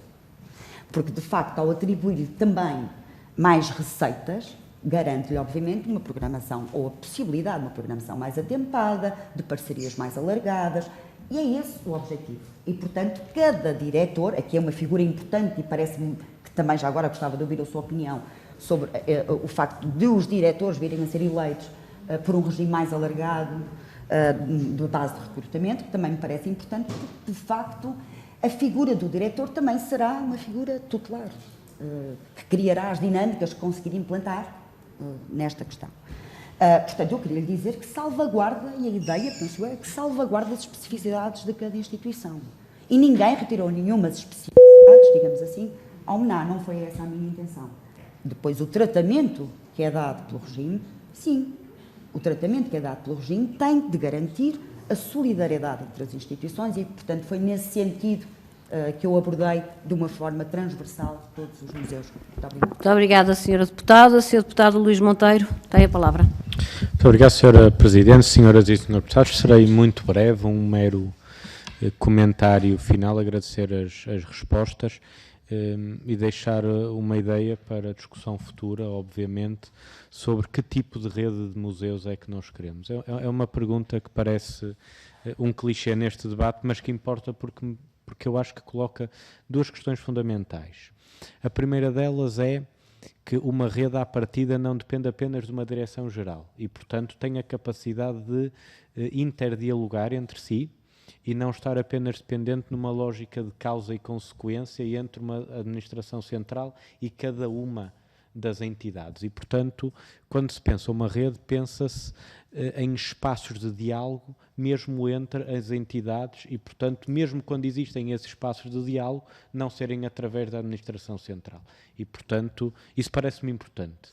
É um patamar que precisamos de construir e que muitas das vezes falha. E sobre isto, parece-me que há um aspecto relevante a colocar, que é, então, para esta rede funcionar, e para esta rede funcionar com uma lógica de diálogo e de alguma horizontalidade, no sentido em que não depende de uma comunicação de altos e baixos entre a administração central e entidades, precisamos de pensar que solidariedade é que queremos entre os museus. E que justiça na gestão dos fundos e na capacidade da administração central de dialogar queremos entre os museus. E esta é a segunda pergunta difícil de responder, porque as discrepâncias de público, de região, de coleção, de capacidade de atração, até do próprio fenómeno do turismo, que é mais conjuntural do que estrutural, mas conta para o campeonato neste momento, então essa rede vai ter de ter uma capacidade de pensar uma solidariedade que não pode ser só pensada como um instrumento jurídico. Ou seja, a solidariedade que nós pensamos futuramente para uma lógica de rede de museus vai ter de compreender, por exemplo, que os museus que hoje trabalham a arte contemporânea, os centros de arte contemporânea, e que começam a estar mais dispersos no território e que conhecem exposições permanentes mais dispersas no território do que conhecemos, por exemplo, há 10 ou há 20 anos atrás, vão ter dentro de uma lógica de solidariedade, apoio daqueles centros de arte contemporânea com mais capacidade. E isto não se faz só diretamente ligados à administração central, faz-se entre eles. Faz-se na capacidade de criar diálogos entre temáticas, entre áreas que muitas das vezes estão muito burocratizadas. E eu acho que, por isso, é que mesmo a discussão sobre a solidariedade na rede não pode ser só uma discussão sobre a distribuição dos fundos. Ela é muito importante, ela é fundamental. Sem isso não há nada. Mas depois disso, precisamos de perceber como é que se interage num meio que precisa de sinergias para além daquilo que é as autorizações à Direção-Geral. Muito obrigada, Sr. Deputado. Estava distraída com o tempo. Tem a palavra a Sra. Deputada Vânia Dias da Silva. Muito obrigada, Sra. Presidente. Eu espero que não tenha que se distrair com o meu tempo, porque eu pretendo ser breve. Dizer apenas, Sra. Presidente, Sr. Professor, que nós estranhamos bastante esta posição recente do PS, porque esta não é uma questão meramente política. Quer Isabel Pires de Lima, quer Gabriela Canavilhas, ministras da Cultura do governo dos PS. Aliás, foi a senhora ministra, à época ministra Gabriela Canavilhas, que designou o Sr. Professor para o MNA, que concordaram com as críticas que vêm sendo feitas a este propósito e muitas vezes reforçaram estas críticas e, portanto, este recuo do PS agora parece-nos algo estranho. Das duas uma, o PS mudou de posição e isso é grave porque nos vai atirar para o paradigma de há muitos anos atrás que nós julgávamos estar esquecido e ser do passado e por isso preocupa-nos, ou então o PS quer atirar areia para os olhos das pessoas porque é incapaz de resolver o problema e não consegue fazê-lo e por isso tenta aqui torpedear-nos com questões que francamente nos parecem já perdidas.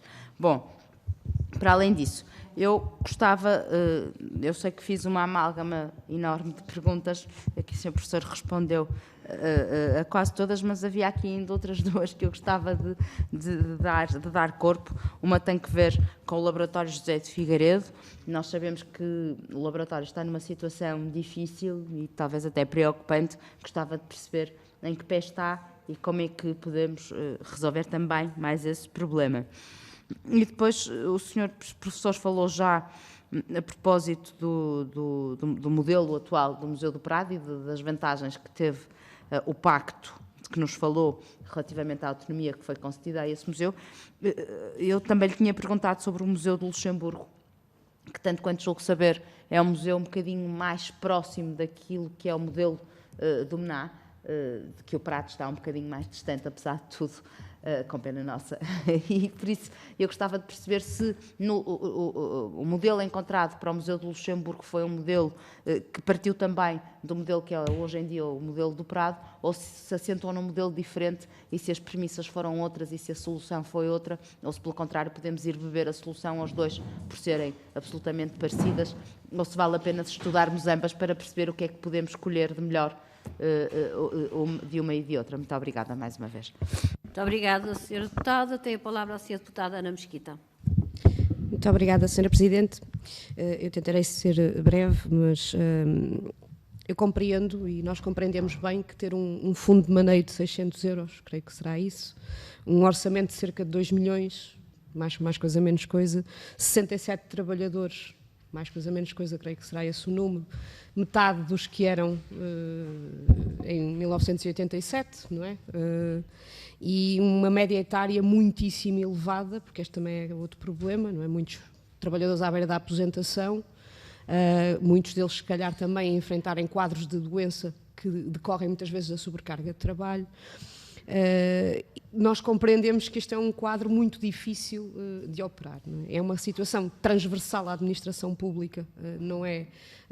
Ou seja, estas notas são transversais, mas nós temos a percepção, e ficámos com a percepção da audição dia 8, que nesta área se sentem muitíssimo e toda a gente se queixou basicamente desta situação. E nós compreendemos que isto são dificuldades reais e objetivas e, portanto, o que nós consideramos e gostaríamos que efetivamente houvesse aqui uma medida concreta por parte do Governo fosse no caminho de superar, há pouco falava das questões mais prementes e mais urgentes, numa primeira etapa, e não largar a discussão de fundo que ainda é preciso fazer e o caminho que ainda é preciso trilhar em relação a outras matérias. E estamos de acordo que é preciso fazer as duas vertentes de intervenção.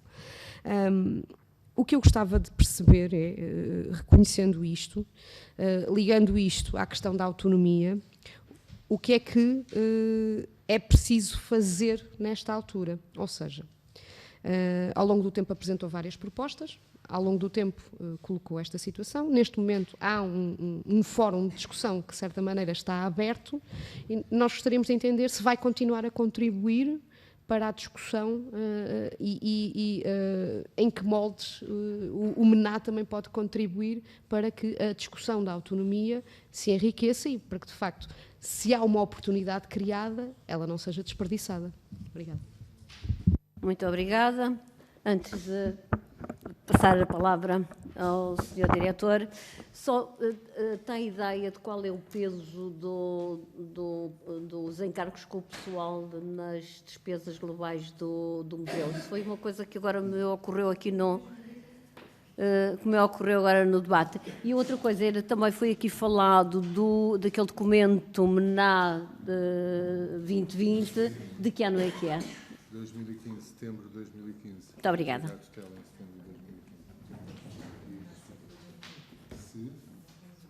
Aliás, trouxemos aqueles vários para distribuir, são os últimos da edição. Não destes já não existe, e estes também são os últimos da edição. E então, para responder agora às perguntas que foram feitas pelos diferentes grupos parlamentares, tem a palavra o Sr. Diretor do Museu. Muito obrigado, e começaria talvez pelo fim, porque as perguntas, enfim, são tantas que é difícil organizá-las, mas começaria talvez pelo fim, pela sua questão da contribuição do MENA para a continuidade do diálogo.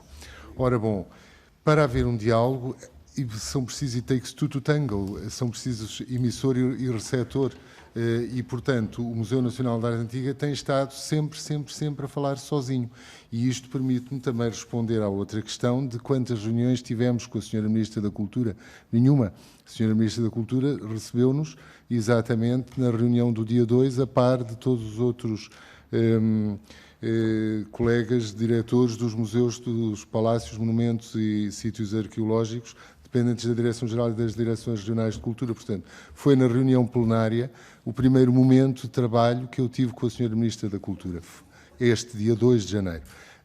E tendo em conta que tinha pedido naturalmente, disse mesmo à Sra. Ministra, na posse da Sra. Secretária de Estado, que não cometia, obviamente, a estultícia de a convidar para casa sua, mas que precisávamos, como ela sabia muito de falar com ela, e que, naturalmente, estávamos, enfim, ansiosos porque ela nos dedicasse o seu tempo, mas não tivemos essa felicidade e, portanto, a imprevisibilidade de poder vir a ter outra oportunidade antes do dia 6 de junho, que será a próxima exposição temporária, no caso da Sra. Ministra não quebrar de novo a tradição de estar presente nas grandes inaugurações, obrigou-me até a pretexto exatamente da questão da perspectiva que cada um de nós tinha para 10 ou para 20 anos, a lealmente a informar que, do meu ponto de vista, não poderia já contar comigo num horizonte cronológico tão amplo. Bom, vamos lá ver. O Museu Nacional da Arte Antiga estudou, fez de facto um trabalho insano até ao limite das suas forças e muito para além do que é esperável numa instituição pública. É como se nós estivéssemos a auto-justificar a nossa própria existência, mostrando do que somos capazes, que somos os meninos briosos, que somos os bons alunos e que merecemos que nos deem boas notas, sem o que, de facto, não conseguimos sobreviver. Sendo que o próprio Estado é que tem a obrigação de saber para que quer as suas instituições. De resto, no Código Deontológico dos Museus, que foi adotado pela legislação portuguesa na Lei Quadro dos Museus de 2004, como todos sabem, está escrito que devem estar disponíveis de forma regular fundos suficientes de origem pública ou privada por forma a realizar o trabalho e desenvolver o trabalho do museu. Portanto, se há alguém que está fora da lei, é o próprio Estado, que consigna algo que efetivamente não cumpre. Portanto, nós temos aqui dois níveis de ação fundamentais. Um é aquele de que a própria Sra. Ministra pegou no repto das lâmpadas e do papel, que obviamente não é o de impressora, que está no limite de sobrevivência das instituições ou os diretores que vão fazer de vigilantes. Isso são limites que são quadros mínimos de subnutrição e que, evidentemente, têm que ser transversalmente atacados. A outra coisa é, a partir de uma ação de emergência que sustente e cure esse problema dramático transversal que afeta grandes e pequenos, afeta todos, a partir daí haver uma distinção entre o que são os museus, o que são os monumentos, o que é a respectiva vocação. Neste próprio documento passa como sombras joias do nosso património, como são os mosteiros património da humanidade. Não tem um tratamento específico no documento. E, portanto, as necessidades são completamente distintas e são todas amalgamadas na mesma medida transversal. A Sra. Ministra tem enunciado medidas avulsas. Ontem, por exemplo, anunciou que iríamos ter 5.000 euros de fundo de maneio. Portanto, saltamos o paradigma dos 600. Mas os 5.000 euros de fundo de maneio são transversais, de novo, para todos. Ao que se pôde perceber, todos vão ter 5.000 euros de fundo de maneio. Desde o museu pequeno, que não sabe onde gastar os 5.000 euros, que o fundo de maneio não é um saco azul, como é evidente, é uma estrutura com rubricas em que, não raro, também nos vemos em dificuldades e apertos para conseguir inscrever necessidades urgentes, porque a grelha está definida de acordo com paradigmas e padrões que também nunca foram dialogados pela tutela com as instituições e, portanto, é muito provável que uma parte substancial das instituições nem sequer consiga usar os 5.000 euros, no caso deles não serem cativados e por aí fora. Ora bom, vamos então falar das medidas que podem ser tomadas para salvar o Museu Nacional de Arte Antiga, caso ainda se vá a tempo. Evidentemente que num país como Espanha, que tem, ou num país como a Holanda, para falar do museu como o Museu do Prado, ou do museu como o Rijksmuseum, que é um museu da mesma escala que nós, tem fundado exatamente nos mesmos anos, tem 80 salas como nós temos e 8.000 peças expostas exatamente como nós temos, só tem 1 milhão de obras em reserva e nós temos 50.000, porque, evidentemente, é um país calvinista que metodicamente amealha e cura das suas instituições, até que 100 anos depois tem um museu com recursos gigantescos. Ou o Museu do Prado, que obviamente foi assumido desde sempre estrategicamente, aliás, como é sabido, há até intervenção nacional portuguesa na fundação do Museu do Prado, parece que os portugueses funcionam melhor lá fora do que cá dentro, não é? Que é uma lástima e que tem que ver efetivamente com o nosso problema. Mas dizia eu que o Museu do Prado foi sempre assumido como uma referência estratégica de Espanha. O museu não nasceu como hoje está, foi se engrandecendo ao longo do tempo, até que, apoiado por todos os regimes de esquerda, direita, autoritários ou democráticos, quando se chega à democracia, começa a haver uma consciência também pela necessidade de tratar os museus em termos modernos e de fazer daquela instituição uma instituição combativa, e chega-se ao tal pacto parlamentar de todos os partidos que lhe dá autonomia. E dá ao Museu do Prado a máxima autonomia que pode ser dada em administração pública espanhola, equivalente ao Tribunal de Contas. É este o pacto de regime que é feito sobre o Museu do Prado. Os resultados estão à vista. Foi contratado um grande diretor, o Miguel Zugasa, não como no Museu Nacional de Arte Antiga para lutar até ao trance, para demonstrar até ao limite as possibilidades da instituição, mas ao contrário, com o quadro feito, com a estrutura feita e com uma ligação perfeita entre o Ministério da Cultura, de que a instituição depende, o Ministério da Economia, o Ministério das Finanças e o Ministério da Ciência e o Ministério da Educação. Os 5 ministérios estão representados no patronato do Museu do Prado. O caso do Luxemburgo é um caso ao contrário. É um caso muito importante e muito interessante de ter em linha de conta, porque é exatamente um museu que é o principal museu, mas de um país muito mais pequeno do que nós, com uma história muito menor do que a nossa, com um acervo infinitamente menos competitivo em termos internacionais do que o Museu Nacional de Arte Antiga.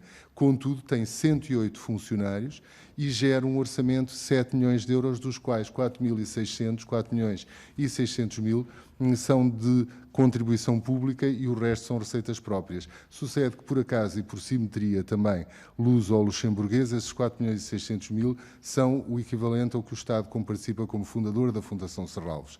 E muito bem, portanto, a questão não está nesse estipêndio, está exatamente no que não dá aos museus públicos e nas condições de trabalho que lhes não dá. E, com a agilidade típica do Luxemburgo, o que fizeram? Em vez de um grande pacto parlamentar com toda a solenidade, tomaram uma medida que é a gestão separada dos Institutos Culturais do Luxemburgo, que o meu colega Michel Poufet, o diretor do museu, explica cabalmente exatamente aqui.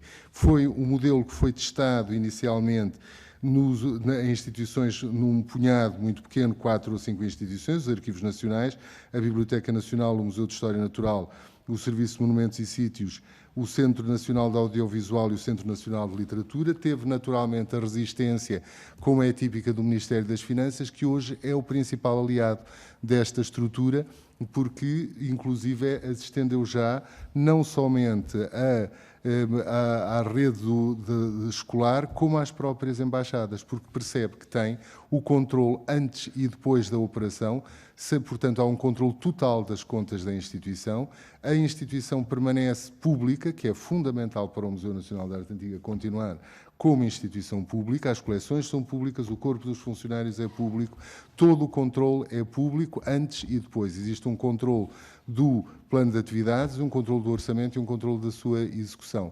Mas é deixado simplesmente ao museu a liberdade de poder cooptar todas as suas receitas, arredondando o orçamento, e consegue trabalhar com um orçamento de 7 milhões de euros, que é composto entre 4 milhões e 600 mil de comparticipação pública e o resto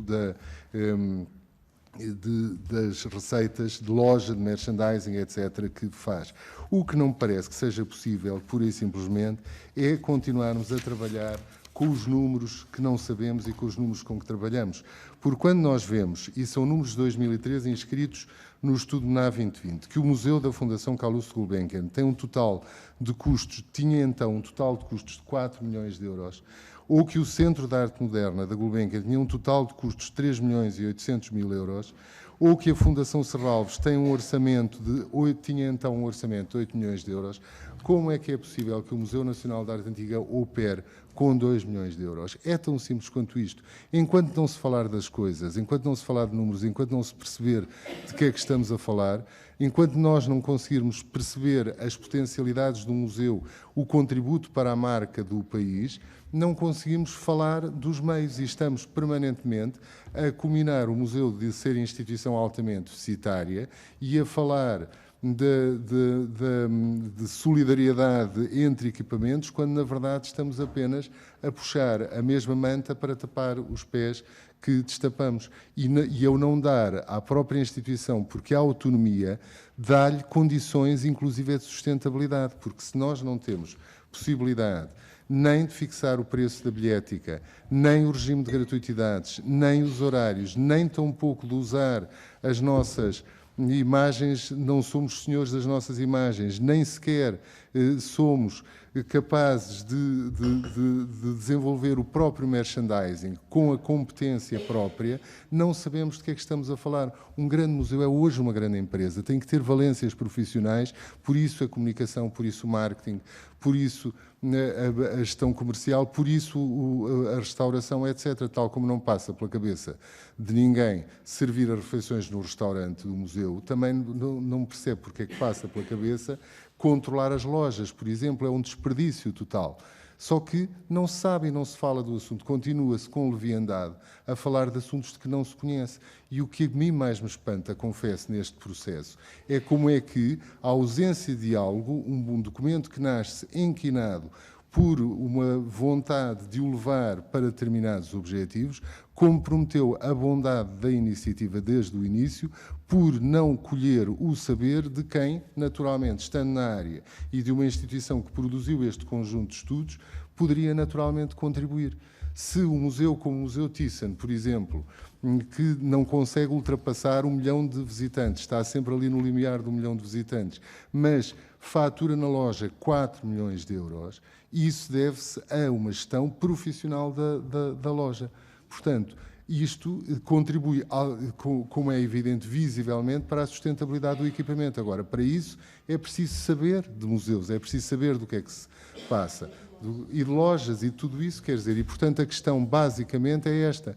E o meu apelo aqui, com o convite que deixo a todos os senhores deputados, gostaríamos muito que nos dessem honra, como fizeram com Serralves, de visitar o Museu Nacional de Arte Antiga. Tudo.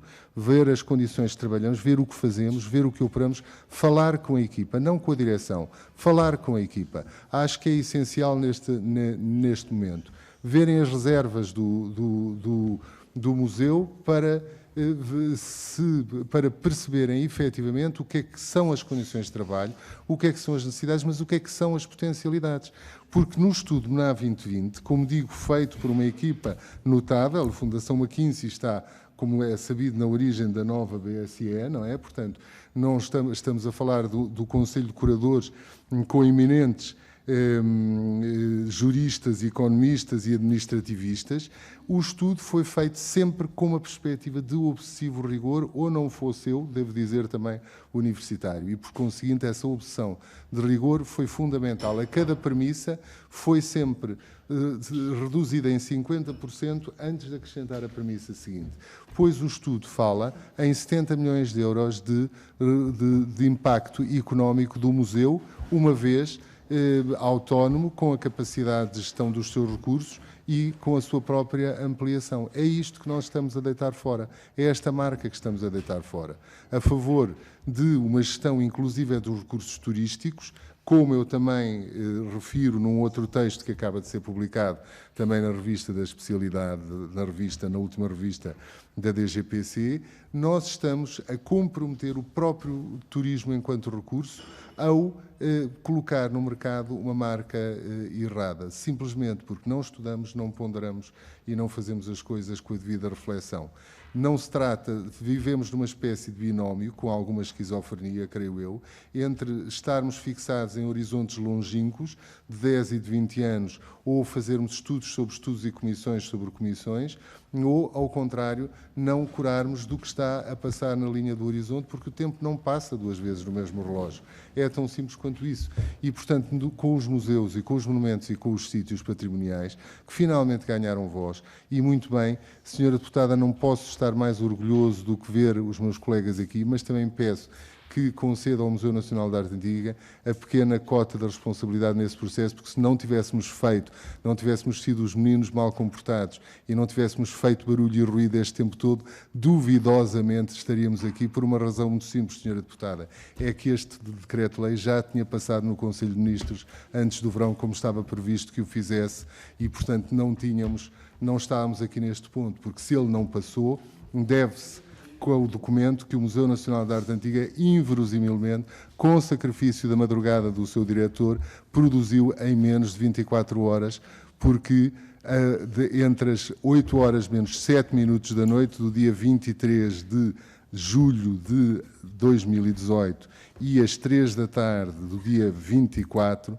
estava um documento de 14 páginas que não só tem a fundamentação histórica, como tem uma análise jurídica que pôs em causa a prossecução da via trilhada. E foi exatamente isso que levou a que o diretor fosse convocado a uma reunião no gabinete do Ministro da Cultura no dia 27 imediato, do qual foi pedido um segundo documento, que foi entregue a 3 de agosto, porque, entretanto, e como eu referi, entre 31 de julho, 30 e 31 de julho, eu e o meu colega tivemos de estar em Madrid para salvar a exposição do museu. Portanto, o Museu Nacional de Arte Antiga, que durante muitos anos proferiu a palavra amaldiçoada, a autonomia, era pecado mortal ser pronunciada, finalmente conseguiu que ela fosse adotada no vocabulário oficial com o maior gosto nosso. E tem alguma responsabilidade nesta discussão transversal e democrática na Casa da Democracia, que é uma grande instituição, pela qual todos nós trabalhamos durante muitos anos para podermos estar aqui, nem que eu cá não volte a esta comissão.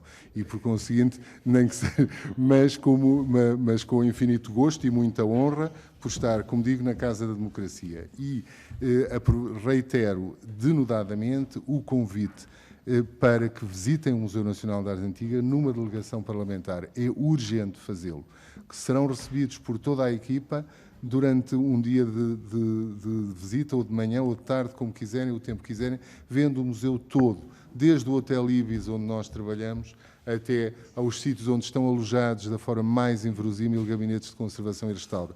Porque, de facto, quando um documento como este deixa de fora a área da conservação e do restauro e a gestão das coleções e não pensa que, evidentemente, há que abrir o recrutamento internacional, fundamentalmente na gestão das coleções, ou deixa de fora o Laboratório José de Figueiredo, como ficou dito, está à prova, está feita a contrário senso, a prova das intenções que lhe presidiram em seu tempo.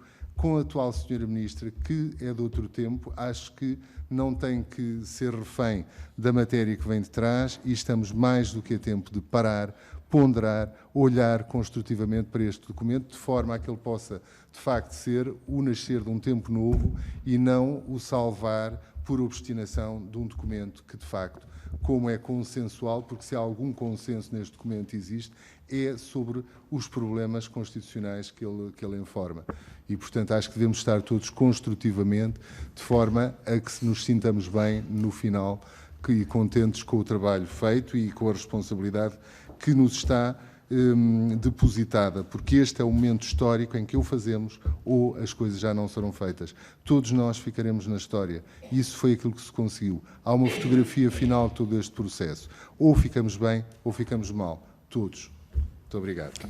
Muito obrigada. Esperamos ficar bem e de acordo também com aquilo que foi dito, tem havido evolução em todo este processo, ou seja, tem havido acolhimento às sugestões que têm surgido por parte dos diferentes interlocutores e sobretudo daqueles que estão no terreno e que dão conta das necessidades e dos problemas e, portanto, é um processo que tem evoluído precisamente para que o resultado final seja o melhor possível. E também para que não tivesse sido esta a primeira vez, esperemos também que não seja a última, teríamos tido todo o gosto que tivesse vindo também à nossa audição, porque teria dado o seu contributo àquele debate, foi um debate muito interessante, muito profícuo. Foi o momento da equipa, foi o momento da equipa.